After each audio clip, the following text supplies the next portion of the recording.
SVG's Christian Hernandez with a familiar face on this program. It is CBS Sports' Jason Cohen. Jason, how you doing, man? Good to see you. It's good to see you. I feel like at a certain point, after 10 of these, I should be getting like a free ice cream or something. That or a plaque, one of those gold plaques you can hang out in your office. As always, 2024, busy year. Super Bowl in February. You can key on that, but you guys are doing other things in the CBS Sports world in 24. Well, all right. Well, first of all, let me just say congratulations to an incredible event this week in New York. You know, we've seen this event grow year after year after year. The buzz and the energy on that first day on Monday was nothing like I've seen before, and you could just tell by the number of people here, the attendees, the sponsors, the exhibits, the keynotes.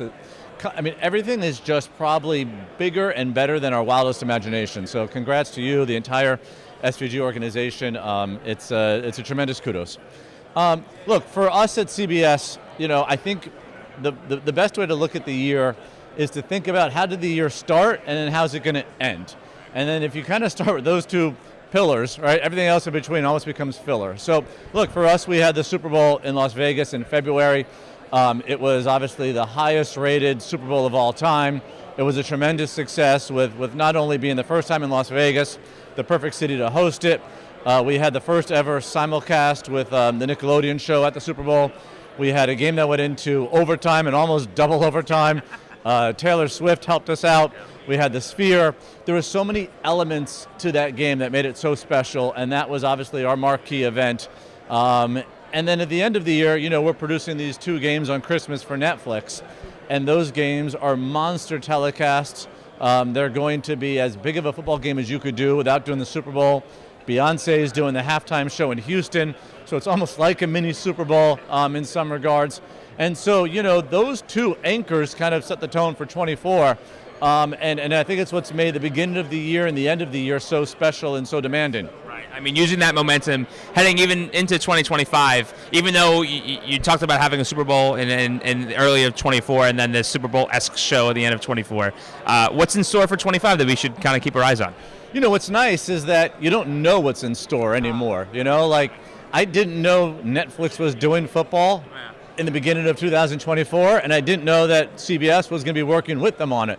So, one of the fun, interesting aspects of our business is that there is some unexpected and there is some unknown. But beyond that, you still have what you do know. We know we have to finish the NFL season.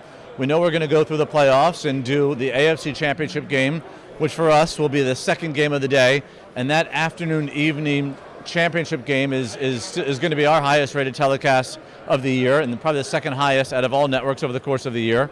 We know we're going to come back with golf, and we'll be back in Augusta, and we have the PGA Championship at Quail Hollow, and we've got March Madness and the Final Four on CBS this year, and we're doing a lot of soccer, and we'll come back for our second season of Big Ten football. So we know already our plate is full, and then we're always kind of just waiting to see what the unknown is and kind of pivot as we find out ourselves. So not a lot going on in 2025.